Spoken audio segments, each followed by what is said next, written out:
দুপুরে ঢাকা চট্টগ্রাম মহাসড়কের পদুয়ার বাজারে এই দুর্ঘটনা ঘটে। প্রত্যক্ষদর্শীরা বলছেন, উল্টো পথে আসা একটি বাসকে পাশ কাটাতে গিয়ে লরিটি নিয়ন্ত্রণ হারিয়ে প্রাইভেট কারের ওপর পড়ে যায়। শুক্রবার দুপুরে কুমিল্লার পদুয়ার বাজারে ঢাকামুখী লেনে একটি যাত্রীবাহী বাস উল্টো পথে এসে মহাসড়ক পার হওয়ার চেষ্টা করে। এই সময় ওই লেনে ঢাকাগামী সিমেন্ট বোঝাই একটি লরি বাসটিকে পাশ কাটানোর চেষ্টা করে। এতে লরিটি নিয়ন্ত্রণ হারিয়ে একটি প্রাইভেট কার ও সিএনজি অটোরিকশার উপর পড়ে যায়। এতে চাপা পড়ে ঘটনাস্থলে প্রাইভেট কারের আরোহী ওমর আলী, তার স্ত্রী নূরজাহান বেগম, দুই ছেলে আবুল হাশেম ও আবুল কাশেম নিহত হন। তারা বরুড়া থেকে কুমিল্লা শহরের এক আত্মীয়ের বাসায় যাচ্ছিলেন। আইসা দেখছি একটা সিএনজি আর একটা প্রাইভেট কারের উপর ররিলা করে চাতা পড়ে রয়েছে। তো তাৎক্ষণিক সাধারণ মানুষে আইসা তাড়াতাড়ি সিএনজির যাত্রীগুলার হাসপাতাল পাঠাইছে চিকিৎসার জন্য। প্রাইভেটটা তলে দেখছি, তলে দেখার পরে প্রাইভেট থেকে উদ্ধার করলো, পুলিশ প্রশাসন আসলো, জনগণ আইসে সমস্ত কিছু উদ্ধার করা হয়েছে। খবর পেয়ে উদ্ধার কাজ শুরু করে পুলিশ ও ফায়ার সার্ভিস। ঘটনার প্রায় 1 ঘন্টা পর লরির নিচ থেকে মরদেহগুলো উদ্ধার করা হয়। ঢাকামুখী যাওয়ার সময় উল্টায়া প্রাইভেট কারের উপর পড়ে গেছে। প্রাইভেট কারের 4 জন যাত্রী ঘটনাস্থলে মারা গেছে। আমরা ফায়ার সার্ভিসের মাধ্যমে যাত্রীগুলো বের করে হাসপাতাল পাঠাচ্ছি। বাড়ি শুনছি যে হোসেনপুর। চাপা পড়া সিএনজির 2 যাত্রীকে স্থানীয় হাসপাতালে ভর্তি করা হয়েছে। Independent news. আরও জানাতে কুমিল্লা থেকে যোগ দিচ্ছেন সহকর্মী তানফির খন্দকার। তানফির, সিএনজির যে 2 যাত্রী আহত হয়েছেন তাদের এখন কি পরিস্থিতি? আর রাস্তায় যান চলাচল স্বাভাবিক আছে কিনা? আর উল্টো পথে আসা বাসের চালককে গ্রেপ্তার করা সম্ভব হয়েছে কিনা?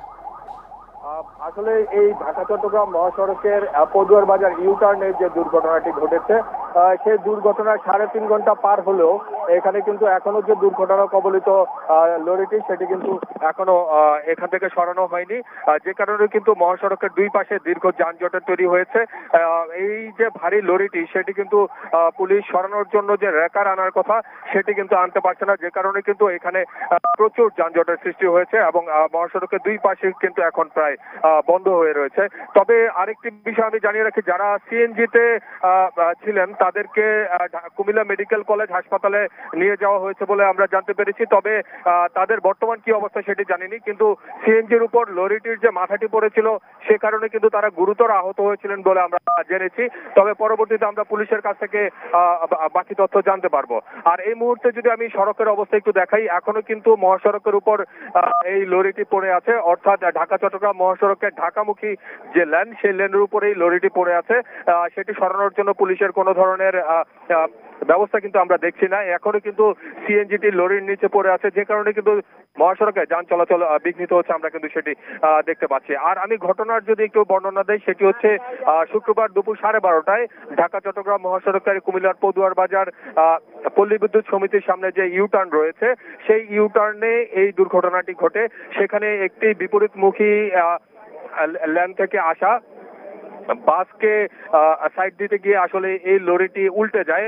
আমরা যেটি তথ্য পাচ্ছি সেটি হচ্ছে যে প্রাইভেট কারটি দুর্ঘটনা কবলিত হয়েছিল সেই প্রাইভেট কারটিও উল্টোমুখী ছিল, আর নিয়ন্ত্রণ হারিয়ে এই লরিটি মূলত যেই প্রাইভেট কার ছিল সেই প্রাইভেট কারের উপরে পড়ে যায়। আর আমি যদি একটু লরিটির অবস্থা দেখানোর চেষ্টা করি, এই লরিটি যেখানে নিয়ন্ত্রণ হারিয়েছে সেই জায়গাটি যেখানে প্রাইভেট কারটি ছিল কিছুক্ষণ আগেই এখান থেকে উদ্ধার করে নিয়ে যাওয়া হয়েছে প্রাইভেট কারটিকে। এই লরিটি ঠিক প্রাইভেট কারের উপরে পড়েছিল এবং প্রাইভেট কারটি চাপা পড়ে প্রায় 3 ফুটের মতো হয়ে গিয়েছিল। পরবর্তীতে দুটি রেকার এনে এটিকে উদ্ধার করা হয় এবং আমরা দেখেছি যে মহাসড়কের উপরে এই থেকে এই লরিটি সরানোর জন্য 2টি রেকার ব্যবহার করা হয়েছিল এবং ঘটনাস্থলে কিন্তু 4 জন নিহত হয়েছিল। তারা একই পরিবারের সদস্য, যিনি মৃত্যুবরণ করেছেন ওমর আলী, তার স্ত্রী নূরজাহান বেগম এবং তার 2 সন্তান হাশেম এবং কাশেম, তারা 2 জন মৃত্যুবরণ করেছে। তাদের ছোট ছেলে যে কাশেম, তিনি মূলত এখানে গাড়িটি চালনা করছিলেন প্রাইভেট কারটি। তো সর্বশেষ তাদেরকে এখান থেকে মরদেহগুলো উদ্ধার করে ময়নামতি হাইওয়ে থানা পুলিশ থানায় নিয়ে গিয়েছে এবং প্রাইভেট কারটিও নেওয়া হয়েছে। সেখানে আইনানুগ ব্যবস্থা সম্পন্ন করে মূলত এই মরদেহগুলো স্বজনদের কাছে হস্তান্তর করা হবে। তবে আমরা এখানকার যে অধিবাসী চালক এবং যাত্রীদের সাথে কথা বলেছি, মূলত তারা যেটি বলছে এই পদুয়ার বাজার হাইওয়ের যে ইউটার্নটি সেটি দুর্ঘটনা প্রবণ এলাকা, এখানে প্রায় দুর্ঘটনা ঘটে থাকে, কারণ যে ভারী যানবাহনগুলো দ্রুত গতিতে চলাচল করে এই ইউটার্নে এসে তারা নিয়ন্ত্রণ হারায় এবং বিভিন্ন সময় যানবাহন চাপায়, মূলত এখানে এই প্রাণহানির ঘটনা ঘটে। তো আমরা সর্বশেষ যেটি তথ্য পাচ্ছি সেটি হচ্ছে যে এই দুর্ঘটনায় 4 জন মৃত্যুবরণ করেছে একই পরিবারের। তাদের মরদেহগুলো ময়নামতি হাইওয়ে থানায় নিয়ে রাখা হয়েছে, সেখান থেকে স্বজনদের কাছে মূলত মরদেহগুলো হস্তান্তর করা হবে। তো এই ছিল মূলত আমার কাছে ঢাকা চট্টগ্রাম মহাসড়ক থেকে দুর্ঘটনার সর্বশেষ খবর। কুমিল্লা থেকে জানাচ্ছেন সহকর্মী তানফির খন্দকার। চট্টগ্রাম বন্দরে নিলামে বিক্রি হওয়া পণ্য বোঝায় 2টি কন্টেইনার উধাও হয়ে গেছে। প্রয়োজনীয় শুল্ক কর পরিশোধ করে পণ্য খালাসের সময় হদিস মিলছে না কন্টেইনার দুটির। এদিকে পণ্যের মূল্য বাবদ প্রায় 1.5 কোটি টাকা পরিশোধ করে এখন নতুন ভোগান্তিতে পড়েছেন সংশ্লিষ্ট ব্যবসায়ীরা। কর্তৃপক্ষ বলছে কন্টেইনার দুটি কোনো কারণে ভিন্ন কোনো জায়গায় থাকতে পারে। গত ফেব্রুয়ারিতে চট্টগ্রাম কাস্টমসের নিলামে 85 লাখ টাকায় প্রায় 27 টন ফেব্রিক্স কিনে এখনও তা বুঝে পাননি সংশ্লিষ্ট বিডার। বন্দর ইয়ার্ড থেকে পণ্য আনতে গিয়ে খোঁজাখুঁজি শেষে জানানো হয় কন্টেইনারটি নেই। এরপর কাস্টমস কর্তৃপক্ষকে 3 দফা চিঠি দিয়ে এখনও কোনো সমাধান মেলেনি। সম্প্রতি 42 লাখ টাকার কাপড় নিলামে কেনা আরও একটি কন্টেইনারের একই পরিণতি।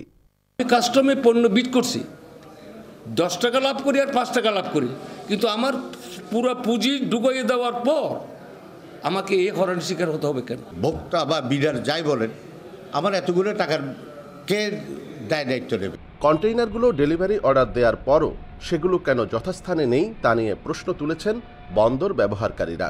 মূল্যবান পণ্য নিয়ে এসব কন্টেইনার আদৌ বন্দরের ভেতরে আছে কিনা সেই প্রশ্নও ঘুরপাক খাচ্ছে। এতে সর্ষের ভিতরেই ভূত দেখছেন তারা। বিঘ্ন বোধ করছি যে এটা বন্দরের নিরাপত্তা সম্পর্কে আমাদের অনেক উচ্চ ধারণা ছিল। আমরা প্রত্যাশা করব বন্দরের সিকিউরিটি মানে অত্যন্ত স্ট্রং। এর মধ্যে এই সরিষার মধ্যে ভূত ঢুকে গেছে কিনা খুঁজে দেখার জন্য আমি প্রশাসনকে অনুরোধ জানাবো। এই 2 কন্টেইনার নিয়ে চিঠি চালাচালি চলছে কাস্টমস ও বন্দরের মধ্যে।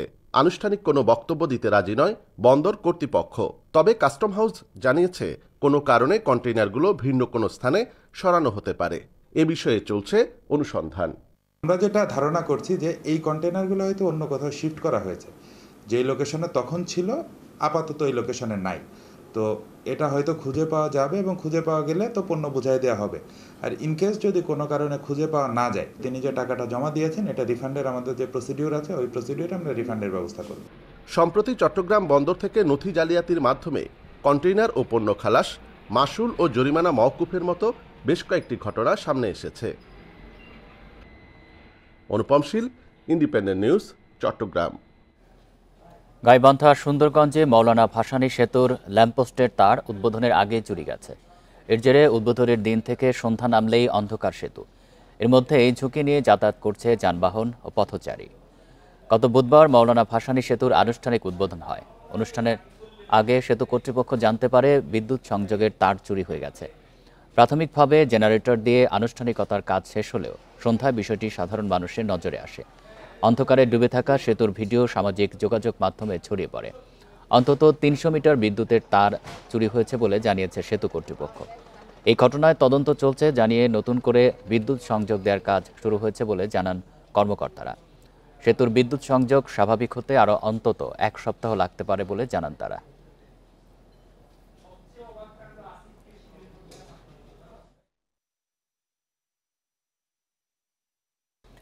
সাদা পাথরে লুট নয় হরিলুট হয়েছে বলে মন্তব্য করেছেন জনপ্রশাসন মন্ত্রণালয়ের সচিব মোহাম্মদ মোখলেসুর রহমান।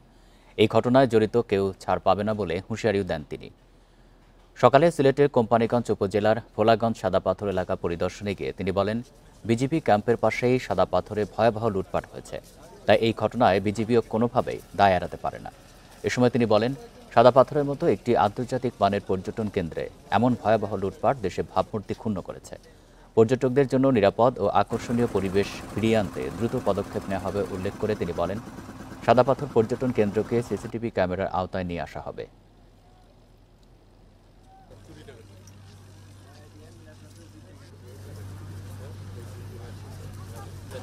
টুরিস্ট পুলিশের একটা ক্যাম্প এখানে আমরা করার চিন্তা করতেছি। তারপরে আমাদের ব্যাটালিয়ন আনসার একটা ক্যাম্প এখানে করার চিন্তা করতেছি।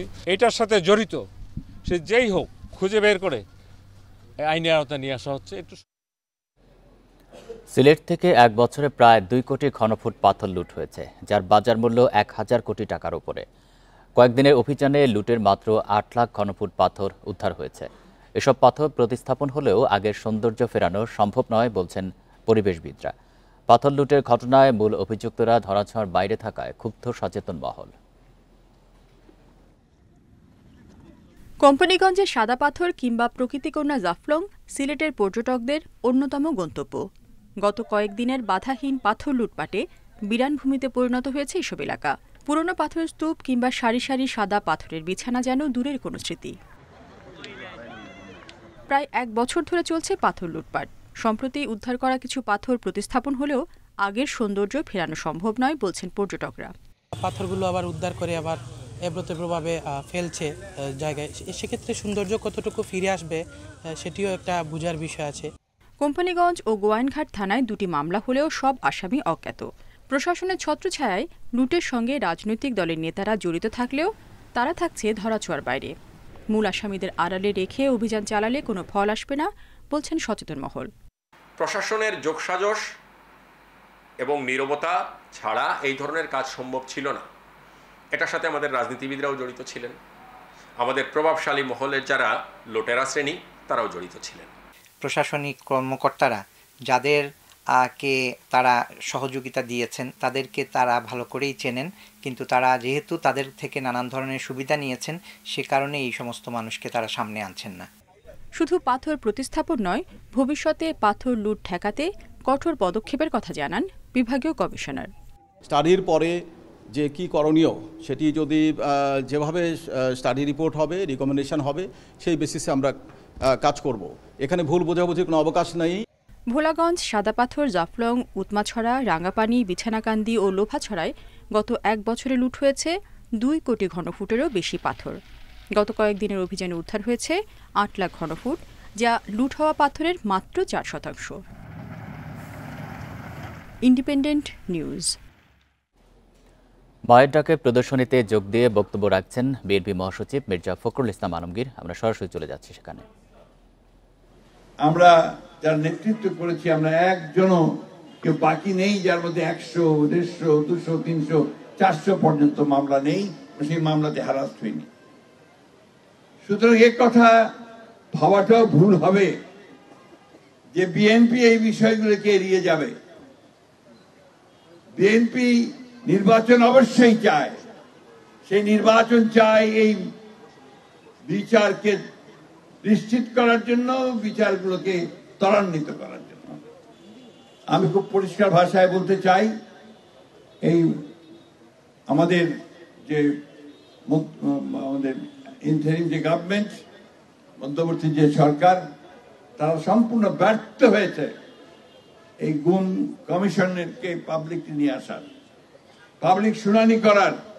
তারা ব্যর্থ হয়েছে এই শিশুগুলো, তাদের আত্মীয়দের, তার মায়েদের, তার ভাইদের যে কান্না, সেই কান্নাকে বন্ধ করার। এটার জন্য তাদেরকে অবশ্যই জবাবদিহি করতেই হবে, কারণ এটা আমাদের একটা দাবি ছিল যে এগুলো বিচার করতে হবে। আমরা এটুকু নিশ্চয়তা দিতে পারি যে আমরা এই বাচ্চাগুলোর সঙ্গে আমরা সারাক্ষণ আছি, টুলির মায়ের সঙ্গে সারাক্ষণ আছি, এবং আমরা শেষ পর্যন্ত, যতক্ষণ পর্যন্ত না এদের বিচার চূড়ান্ত হবে, আমরা তাদের সঙ্গেই থাকবো ইনশাআল্লাহ। আমি আবারও আমাদের সঞ্জিদা তুলিকে আন্তরিকভাবে ধন্যবাদ এবং কৃতজ্ঞতা জানাতে চাই যে একটা মেয়ে তার নিজের চেষ্টায় সকলকে একত্রিত করে, যখনই আমরা একসাথে হয়ে চেষ্টা করেছি, তুলিকে বলেছি, তুলি সবাইকে নিয়ে এসেছে, এবং এটাকে সেই জনসমক্ষে তুলে ধরা, বিশ্বের সামনে তুলে ধরা, এ ব্যাপারে তার ভূমিকা আমরা কারোর সঙ্গে তুলনা করতে পারবো না। আমি এই প্রসঙ্গে ধন্যবাদ জানাতে চাই আমাদের জাতিসংঘের হুমা খানকে, জাতিসংঘের মানবাধিকার কমিশনকে, যারা তারা এই বিষয়টাতে আমাদেরকে পুরোপুরিভাবে সব সময় সমর্থন দিয়েছেন। আমি আজকে এই প্রত্যাশা করব যে আমাদের এই শিশুগুলো যারা পিতা হারিয়েছে, বোনেরা যারা ভাই হারিয়েছে, মায়েরা যারা সন্তান হারিয়েছে, তাদের সম্পর্কে সম্পূর্ণ তথ্য এই সরকার চেষ্টা করবে বের করে নিয়ে আসা। সে যেই হোক না কেন, যারাই হোক না কেন, যত বড় শক্তিশালী হোক না কেন, কিন্তু এর চেয়ে ভয়াবহ মর্মন্তুদ যে অপরাধ, সে অপরাধ আর কিছু হতে পারে না। এই অপরাধ আমরা সবাই জানি যে এনফোর্সড ডিসঅ্যাপিয়ারেন্স হচ্ছে সম্পূর্ণভাবে একটা মানবতার বিরুদ্ধে অপরাধ, এবং সেই অপরাধের শাস্তি মৃত্যুদণ্ড। তাই আজকে প্রমাণিত হয়েছে যে হাসিনা এই হত্যাকাণ্ডগুলোর জন্য দায়ী, হাসিনা এই গুমের জন্য দায়ী। সুতরাং হাসিনার বিচার অবশ্যই হতে হবে, এই দেশের মাটিতে হতে হবে, এবং তার সর্বোচ্চ শাস্তি হতে হবে। মায়ের ডাকের প্রদর্শনীতে বক্তব্য রাখছিলেন বিএনপি মহাসচিব মির্জা ফখরুল ইসলাম আলমগীর। আমরা সরাসরি সেখানে ছিলাম। অন্যান্য পাবলিক বিশ্ববিদ্যালয়ে যখন ছাত্র সংসদ নির্বাচন ঘিরে চলছে উৎসবমুখর পরিবেশ, তখন চট্টগ্রাম বিশ্ববিদ্যালয়ে এখনও অপেক্ষা নির্বাচনের তারিখ ঘোষণার। প্রশাসনের গড়িমসি নিয়ে অসন্তোষ বাড়ছে শিক্ষার্থীদের। তবে প্রশাসন বলছে প্রস্তুতির শেষ পর্যায়ে, সেপ্টেম্বরের মধ্যেই নির্বাচনের আশা তাদের। ছাত্র সংসদ নির্বাচন ঘিরে 4 বিশ্ববিদ্যালয়ের নির্বাচনী আমেজের বিপরীতে অনেকটাই স্থবির চট্টগ্রাম বিশ্ববিদ্যালয়। এখনও তফসিল ঘোষণা না হওয়ায় নির্বাচনী আবহ নেই এখানে। অথচ চাকসু নির্বাচনের দাবিতে 5 আগস্টের পর থেকেই সরব শিক্ষার্থীরা। প্রশাসন ও অংশীজনরাও ইতিবাচক নির্বাচন নিয়ে। চাকসু নির্বাচনের তফসিল ঘোষণা না হওয়ায় শিক্ষার্থীদের মধ্যে বাড়ছে অসন্তোষ।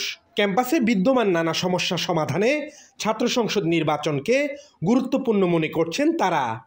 ছাত্র সংসদ যদি থাকতো, আমরা আমাদের প্রবলেমগুলো ওইখানে দিতে পারতাম এবং এর সলিউশনটা খুব দ্রুত দিত, মানে দ্রুত হতো আর কি। কিন্তু আমাদের এটা তারিখটা এখনো হয় নাই। জাতীয় নির্বাচন খুব সন্নিকটে আসছে, তাই আমরা চাই দ্রুত সময়ের মধ্যে তফসিল ঘোষণা করা হোক এবং সেপ্টেম্বরের জন্য চাকসু বাস্তবায়ন করা হোক।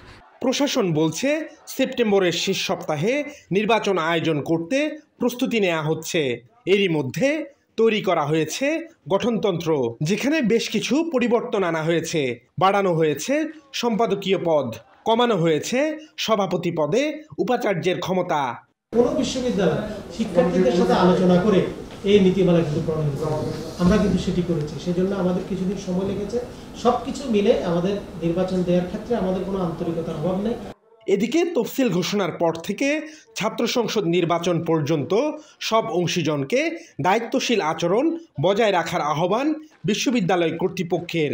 চাকসু নির্বাচন তো দীর্ঘদিন হয় না, এখানে সবারই আকর্ষণ থাকবে নিজের পোর্টফোলিও এনরিচ করার। আমাদের কোনো আপত্তি নেই ছাত্ররা যদি করে, আর ছাত্ররা যদি এটাকে নিয়ে মারামারি করে তাহলে তো আমরা কি করব আমরা জানি সেটা। চট্টগ্রাম বিশ্ববিদ্যালয় প্রতিষ্ঠার পর থেকে প্রথম চাকসু নির্বাচন হয় 1970 সালে। এখন পর্যন্ত মাত্র 6 বার হয়েছে নির্বাচন।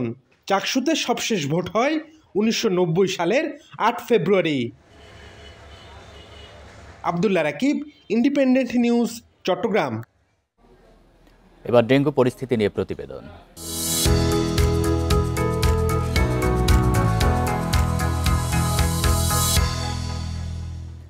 চলতি বছর ডেঙ্গু আক্রান্ত রোগীদের মধ্যে শিশুর সংখ্যা বেশি, তাই শিশুদের জন্য বিশেষ সতর্কতার পরামর্শ দিচ্ছেন বিশেষজ্ঞরা। সচেতনতা বৃদ্ধি সহ সুরক্ষার জন্য প্রতিরোধমূলক ব্যবস্থা নেওয়ার পরামর্শ দেওয়া হচ্ছে। শুধু বর্ষা নয়, এখন বছর জুড়েই থাকছে ডেঙ্গু।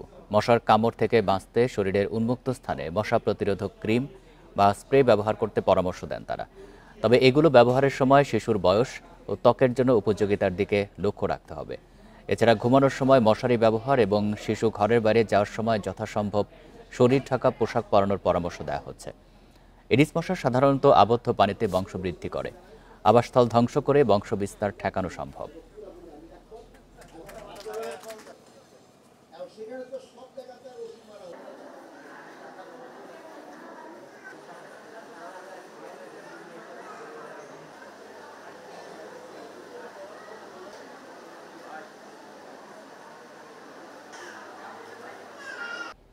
নোয়াখালীর হাতিয়ায় চোর সন্দেহে পিডিবির ঠিকাদারের 2 কর্মীকে মারধরের ঘটনায় একজনের মৃত্যু হয়েছে। এই ঘটনায় একজনকে আটক করেছে পুলিশ। গতকাল সন্ধ্যায় উপজেলার জাহাজমারা বাজারে এই ঘটনা ঘটে। রাতে মরদেহ উদ্ধারের পর দুপুরে মরদেহ ময়নাতদন্তের জন্য পাঠানো হয়েছে নোয়াখালী জেনারেল হাসপাতাল মর্গে। পুলিশ জানায় লোকমান হোসেন ও মোস্তাফিজুর রহমান বিদ্যুৎ সরবরাহ লাইনের কাজ শেষ করার পর অপ্রয়োজনীয় 160 কেজি মালামাল বিক্রির জন্য বৃহস্পতিবার সন্ধ্যায় ভাঙাড়ির দোকানে যান। এ সময় স্থানীয় ইলেকট্রিশিয়ান তারেক আজিজ সহ 3 জন মিলে বিক্রি করতে নেওয়া মালামালগুলো চুরির অভিযোগ তুলে তাদের বেঁধে মারধর শুরু করে। খবর পেয়ে পুলিশ ঘটনাস্থলে এসে দুজনকে উদ্ধার করে।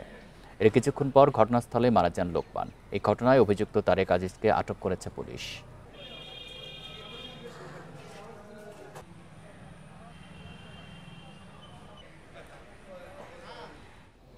কুমিল্লার বিসিক শিল্পনগরী এলাকায় চাঁদাবাজির অভিযোগে সায়েম নামে এক যুবককে পিটিয়ে হত্যা করা হয়েছে। বৃহস্পতিবার সন্ধ্যায় নগরীর অশোকতলা এলাকায় বিসিকের ফুলমতি ভবনের জান্নাত ফুড ফ্যাক্টরিতে এই ঘটনা ঘটে। স্থানীয়দের অভিযোগ, বিকেলে সায়েম বিসিকের ফুলমতি ভবনের জান্নাত ফুড ফ্যাক্টরিতে চাঁদার জন্য যায়। এ সময় ফ্যাক্টরির কর্মচারীরা তাকে ওই ভবনে আটকে রেখে মারধর করে। সন্ধ্যায় সায়েমের সহযোগীরা সেখানে গিয়ে ছাড়িয়ে আনতে গেলে হট্টগোল বাধে। পরে এলাকাবাসী জড়ো হয়ে আবারও সায়েমকে মারধর করলে ঘটনাস্থলেই তার মৃত্যু হয়। খবর পেয়ে পুলিশ ঘটনাস্থলে গিয়ে মরদেহ উদ্ধার করে। এই ঘটনায় আইনগত ব্যবস্থা নেওয়া হবে বলে জানিয়েছে পুলিশ।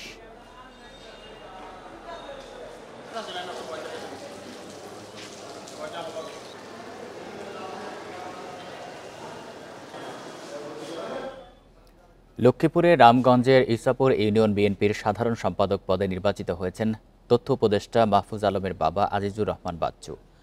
দুপুরে উপজেলা বিএনপির আহ্বায়ক মোজাম্মেল হক মজু গণমাধ্যমকে বিষয়টি জানিয়েছেন। এর আগে বৃহস্পতিবার বিকেলে ইসাপুর ইউনিয়নের শ্রীরামপুর উচ্চ বিদ্যালয়ে ভোট হয়। এতে ভোট দেন 453 জন ভোটার। মোরগ প্রতীকে 266 ভোট পেয়ে নির্বাচিত হন আজিজুর রহমান বাচ্চু। এর আগে তিনি ইসাপুর ইউনিয়ন বিএনপির সহসভাপতি ছিলেন।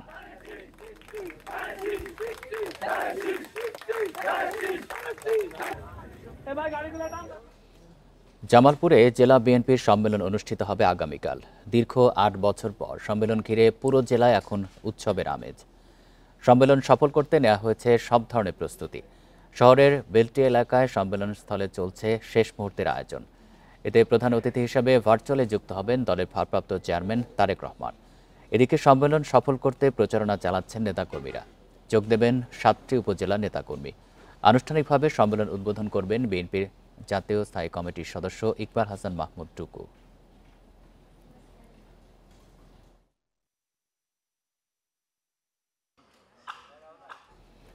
মৌসুমী বায়ুর প্রভাবে আগামী 72 ঘণ্টা ঢাকা, চট্টগ্রাম, বরিশাল, খুলনা ও ময়মনসিংহ বিভাগে ভারী থেকে অতি ভারী বৃষ্টির পূর্বাভাস দিয়েছে আবহাওয়া অফিস।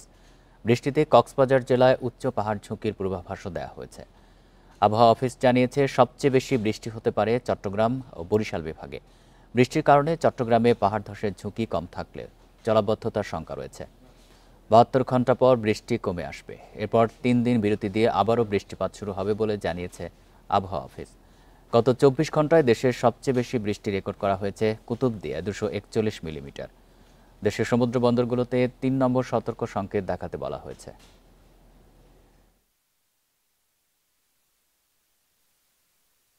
আগামী 72 ঘন্টার মধ্যে বিশেষ করে ঢাকা, চট্টগ্রাম, খুলনা এবং বরিশাল বিভাগের কোথাও কোথাও ভারী থেকে অতি ভারী বৃষ্টিপাত হতে পারে এবং এই বৃষ্টিপাতের ফলে চট্টগ্রাম পাহাড়ি এলাকায় ভূমিধসের সম্ভাবনা রয়েছে। সক্রিয় মৌসুমী বায়ুর কারণে পটুয়াখালীতে গত 4 দিন ধরে থেমে থেমে বৃষ্টি হচ্ছে। বৃহস্পতিবার সকাল 9টা থেকে শুক্রবার সকাল পর্যন্ত 24 ঘণ্টায় 55 মিলিমিটার বৃষ্টি হয়েছে জেলায়। বৃষ্টিতে পানি জমেছে পৌর শহরের এলজিডি সড়ক, নতুন বাজার, পুরান বাজার ও সবুজবাগ সড়ক লেনে। এতে দুর্ভোগে এসব এলাকার বাসিন্দারা। ভাটা পড়েছে নিম্ন আয়ের মানুষের আয়ে। এদিকে মৌসুমী বায়ুর প্রভাবে বঙ্গোপসাগর কিছুটা উত্তাল রয়েছে। সমুদ্রে মাছ ধরা ট্রলারগুলো নিরাপদে থাকতে বলা হয়েছে। জেলায় আগামী 4 দিন বৃষ্টি অব্যাহত থাকতে পারে জানিয়েছে জেলা আবহাওয়া অফিস। সকাল থেকে বৃষ্টিতে নোয়াখালী শহরের খন্দকার পাড়া সহ কয়েকটি এলাকায় জলাবদ্ধতা সৃষ্টি হয়েছে। ড্রেনেজ ব্যবস্থা না থাকায় এমন অবস্থা বলে অভিযোগ স্থানীয়দের।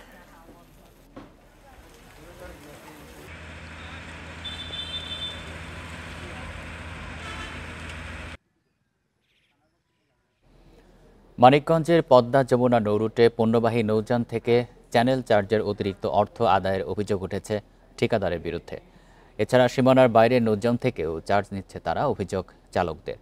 মামলার ভয় দেখিয়ে নৌফাঁড়ির পুলিশও নৌযান থেকে চাঁদাবাজি করে বলছেন তারা।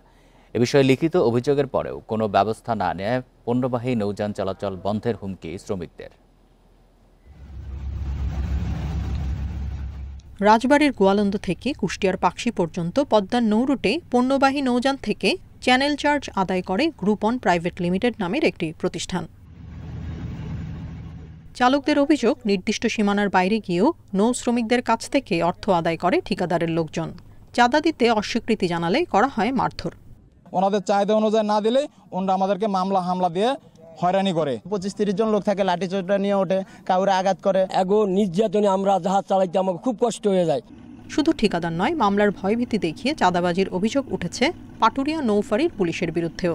সম্প্রতি নৌফাঁড়িতে লিখিত অভিযোগ দেওয়ার পরেও কাজ হয়নি বলছেন নৌযান শ্রমিকরা।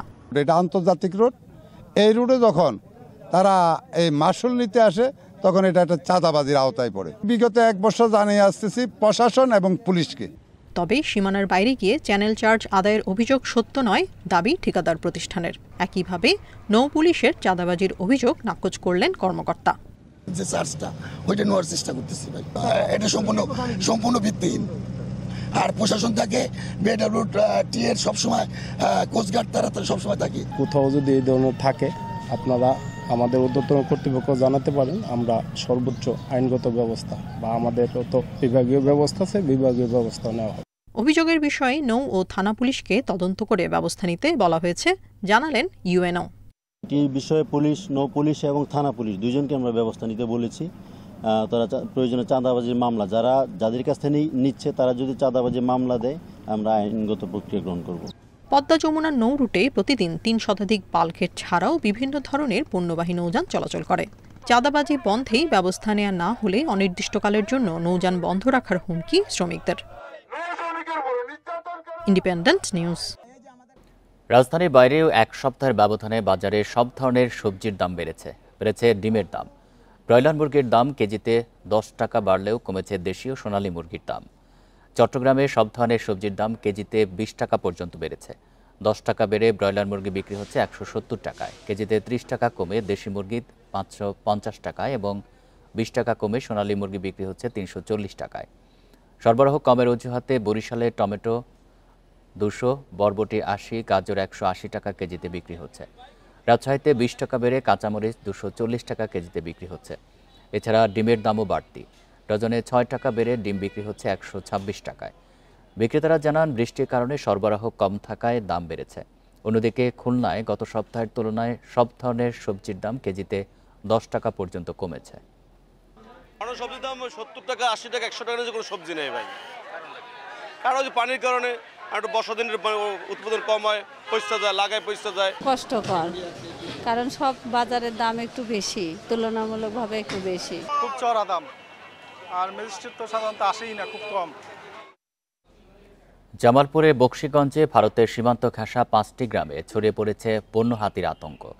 খাবারের সন্ধানে প্রতিদিন লোকালয়ে ঢুকে পড়ছে অন্তত 30টি হাতি, নষ্ট করছে ফসলের ক্ষেত। হাতির তাণ্ডব থেকে বাঁচতে নির্ঘুম রাত কাটাচ্ছে গ্রামবাসী। এদিকে হাতির আক্রমণ থেকে রক্ষায় সমাধান ও সহায়তার আশ্বাস প্রশাসনের। জামালপুরের বকশীগঞ্জের গারো পাহাড় থেকে খাবারের খোঁজে নেমে আসছে বন্য হাতির পাল, পায়ে মারিয়ে তছনছ করছে বিস্তীর্ণ ফসলি জমি। স্থানীয়রা জানান, কয়েক সপ্তাহ ধরে উপজেলার কামালপুর ইউনিয়নের পাহাড়ি অঞ্চলে অবস্থান করছে অন্তত 30টি হাতি। দিনের বেলায় কম দেখা গেলেও বিকেলের পর থেকে শুরু হয় তাণ্ডব। হাতির আক্রমণ থেকে বাঁচতে নির্ঘুম রাত কাটাচ্ছে গ্রামবাসী। ধান ক্ষেত খাইছে, এর মধ্যে টাল টুল খাইছে, আর বাড়ি ঘরের এদিক যাওয়ার করছিল। ভারত থেকে পাঠায়, এই গেট খুলে দিয়ে ওরা দূরে জায়গায় আবার হাতি আলে পরে গেট মেরে দেয়। আক্রমণ করে বাড়ি ঘর, কোনো ঘুম নাই। মনে করেন যে 16-17 দিন দণ্ডেই, মনে করেন যে 5 দিন এই গ্রামও, 5 দিন এই পাড়া। এর আগেও হাতির তাণ্ডবে সীমান্ত ঘেঁষা গ্রামগুলোতে ঘরবাড়ি ছাড়তে বাধ্য হন অনেকে। মাঝখানে কয়েক বছর বিরতি থাকলেও আবারও নতুন করে হাতির আতঙ্কে চাষাবাদ নিয়ে বিপাকে স্থানীয়রা। এ বিষয়ে ক্ষতিগ্রস্তদের সহায়তা ও স্থায়ী সমাধান খোঁজার আশ্বাস প্রশাসনের। আকুল আবেদন প্রশাসনের কাছে, এই হাতিটা যেন যে কোনো সরঞ্জাম দিয়ে যেন এই হাতিটা প্রতিহত করা যায়, আমাদের এলাকা খুব ক্ষতিগ্রস্ত হয়েছে। যদি স্থায়ী সমাধানে আশা করি তাহলে আমাদেরকে অবশ্যই একটি বায়োলেটারাল নেগোসিয়েশনে যেতে হবে। যে ইন্ডিয়া থেকে যে হাতিগুলো আসে বা তাদেরকে জোর করে আমাদের এখানে পুশ করে দেওয়া হয় বা তাড়িয়ে দেওয়া হয়, সেটা যেন বন্ধ করা হয়। হাতির আক্রমণে 2019 সালে জেলায় 3 জনের মৃত্যু হয়। লোকালয়ে হাতির তাণ্ডব থামাতে না পারলে এবারও প্রাণহানি ও ফসলের ব্যাপক ক্ষতির শঙ্কা এলাকাবাসীর। Independent news. খাগড়াছড়ির রামগড়ে ঘর থেকে মা মেয়ের মরদেহ উদ্ধারের একদিন পার হলেও এখনও মামলা হয়নি। ময়নাতদন্তের জন্য সকালে মরদেহ পাঠানো হয়েছে খাগড়াছড়ি সদর হাসপাতালে। রামগড় থানার ওসি মঈনুদ্দিন জানান, ময়নাতদন্ত শেষে মরদেহ পরিবারের কাছে হস্তান্তরের পর মামলা হবে। চাঞ্চল্যকর এই হত্যাকাণ্ডের রহস্য উদ্ঘাটনের চেষ্টা চলছে। প্রাথমিকভাবে জমি নিয়ে বিরোধের জেরে পরিবারের অন্য কোনো সদস্যের হাতেই মা মেয়ে খুন হয়েছেন বলে প্রাথমিক ধারণার কথা জানায় পুলিশ। বৃহস্পতিবার সকালে রামগড়ের পূর্ব বাগানটিল এলাকায় ঘর থেকে আমিনা বেগম ও তার মেয়ে রাহেনা বেগমের রক্তাক্ত মরদেহ উদ্ধার হয়।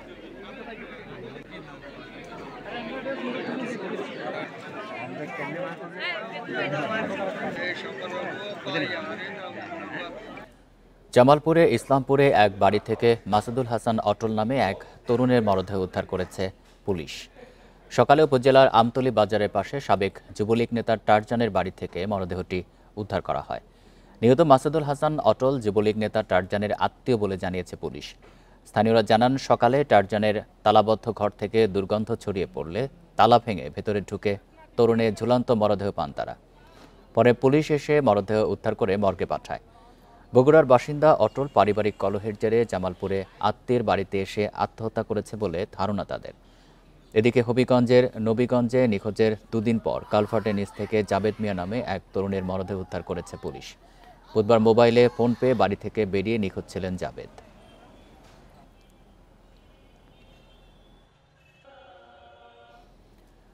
কিশোরগঞ্জে আবাসিক হোটেলের কক্ষ থেকে এক যুবকের মরদেহ উদ্ধার করেছে পুলিশ। বৃহস্পতিবার রাতে জেলা শহরের স্টেশন রোডের হোটেল গোল্ডেন পার্ক থেকে মরদেহ উদ্ধার করা হয়। নিহত নাহিদ খান অভি জেলার তারাইল উপজেলার তালজাঙ্গা এলাকায় আব্দুল হক খানের ছেলে। কিশোরগঞ্জ মডেল থানার ওসি আবদুল্লাহ আল মামুন জানান, বুধবার সন্ধ্যায় হোটেলের একটি কক্ষ ভাড়া নেন অভি। বৃহস্পতিবার বেশ কয়েকবার ডাকাডাকি করেও কোনো সাড়া না পেয়ে পুলিশে খবর দেয় হোটেল কর্তৃপক্ষ। রাতে দরজার তালা ভেঙে অভির ঝুলন্ত মরদেহ উদ্ধার করে পুলিশ। পরে হোটেলের রেজিস্টার খাতায় ঠিকানা দেখে স্বজনদের খবর দেওয়া হয়। মরদেহ ময়নাতদন্তের জন্য হাসপাতাল মর্গে পাঠানো হয়েছে।